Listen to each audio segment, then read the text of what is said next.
semuanya, selamat datang di video ini. Pada kesempatan kali ini kita akan ngebahas topik yang sangat penting dan relevan bagi kita semua di era digital saat ini, yaitu budaya digital dan media sosial. Di tengah derasnya arus teknologi informasi dan komunikasi yang merambah ke seluruh aspek kehidupan, kita menyaksikan transformasi sosial yang luar biasa. Perubahan ini tidak sekedar bersifat teknologis, tetapi juga kultural dan psikologis. Dunia digital kini menjadi arena utama tempat kita belajar, bekerja, berinteraksi, bahkan membangun identitas diri. Di balik itu semua, kemudahan yang ditawarkan oleh internet dan media sosial, terdapat tantangan besar yang mengintai. Dari banjir informasi, penyebaran hoaks, krisis privasi, hingga krisis kesehatan mental akibat tekanan sosial digital. Indonesia sebagai negara dengan jumlah pengguna internet yang sangat besar mengalami dinamika ini secara langsung. Data menunjukkan bahwa lebih dari 210 juta warga Indonesia telah terhubung dengan dunia maya. Namun, konektivitas ini belum sepenuhnya diiringi oleh kecakapan digital yang memadai.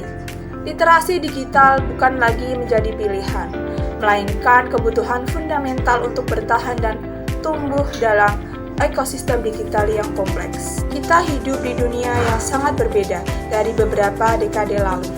Media sosial menjadi ruang publik baru, tempat kita bertemu, berbagi cerita, menyuarakan pendapat, bahkan membangun komunitas. Namun di balik semua kemudahan dan manfaat itu, ada banyak tantangan serius yang harus kita hadapi bersama. Dalam video ini, saya akan mengajak kalian memahami dengan mendalam apa itu budaya digital dan bagaimana media sosial menjadi bagian penting dari budaya tersebut. Dan apa itu literasi digital serta isu-isu kontemporer dan bagaimana kita bisa meresponnya dengan bijak. Apa itu budaya digital? Jadi, budaya digital adalah fenomena sosial dan budaya yang muncul dari interaksi manusia dengan teknologi digital dan internet. Budaya ini bukan hanya tentang teknologi semata, tetapi juga mencakup nilai-nilai, norma, praktik, dan cara kita berpikir yang berubah karena adanya teknologi digital. Salah satu ciri utama budaya digital adalah konektivitas tanpa batas. Bayangkan, melalui internet kita bisa terhubung dengan siapa saja, di mana saja, tanpa dibatasi jarak dan waktu. Kita bisa berbicara dengan teman di luar negeri, berkolaborasi dalam proyek global, atau hanya sekedar menonton video yang dibuat di belahan dunia lain. Budaya digital juga memunculkan kehidupan virtual yang berjalan paralel dengan dunia nyata. Misalnya, kita punya akun media sosial yang mengimplementasikan siapa kita secara digital yang bisa berbeda-beda dengan siapa kita sebelumnya di dunia nyata. Ini memunculkan konsep identitas digital yang menjadi sangat penting dan kadang kompleks. Selain itu, budaya digital ditandai dengan akses informasi yang melimpah.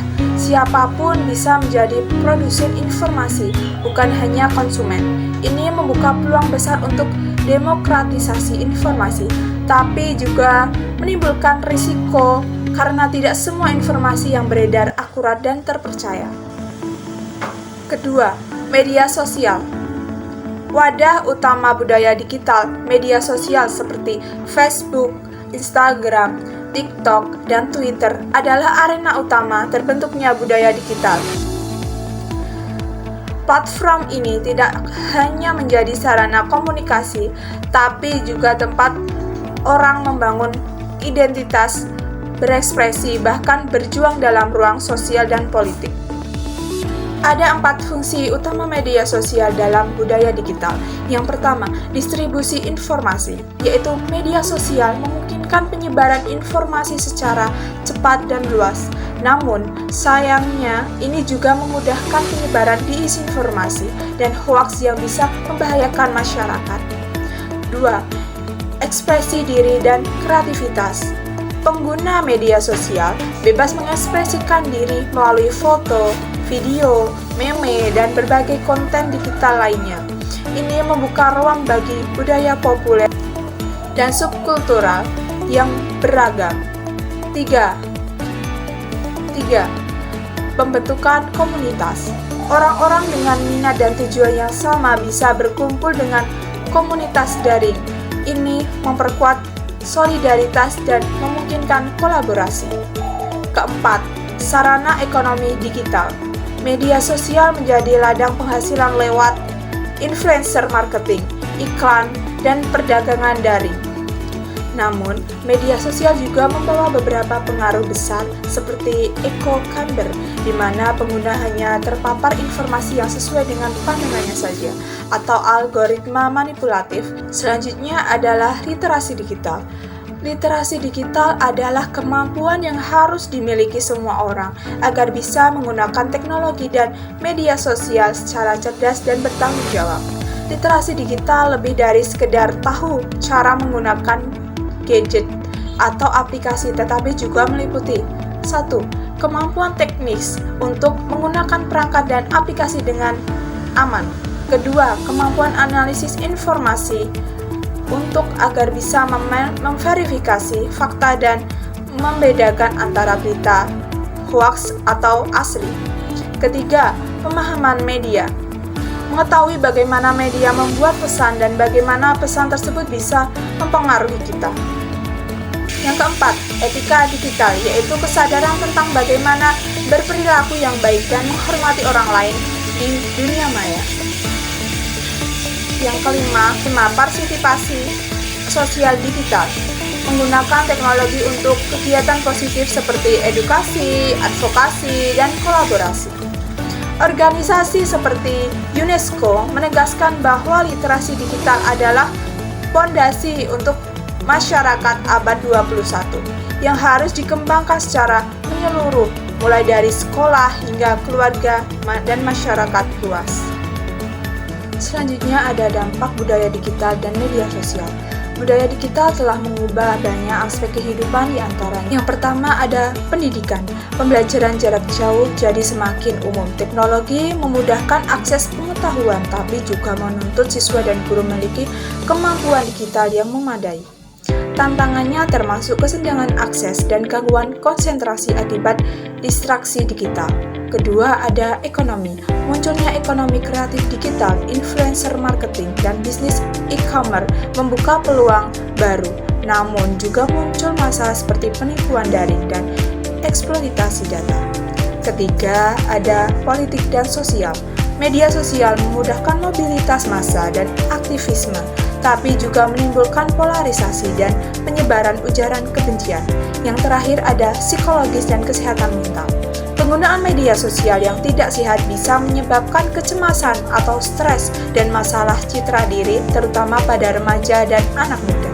Selanjutnya ada isu-isu digital kontemporer, tantangan mendalam dan dampaknya. Yang pertama ada hoax dan diisi informasi. Hoax atau berita palsu bukan sekedar masalah kecil, tapi sudah menjadi fenomena global yang berdampak serius pada masyarakat dan demokrasi. Dalam era digital saat ini, informasi bisa menyebar dengan sangat cepat dan luas berkat media sosial. Namun, tidak semua informasi tersebar benar. Hoax bisa berupa berita bohong, manipulasi fakta, hingga teori konspirasi yang tidak berdasar. Dampaknya, masyarakat menjadi bingung membedakan fakta dan fiksi. Munculnya ketidakpercayaan terhadap media resmi, bahkan terjadi polarisasi sosial yang tajam. Contoh kasus nyatanya, pemilu yang dipenuhi berita palsu sengaja disebarkan untuk mempengaruhi opini publik. Yang kedua, ada pandemi COVID-19 yang memicu beragam hoaks terkait vaksin dan pengobatan, sehingga menimbulkan keraguan dan penolakan masyarakat terhadap program kesehatan pemerintah.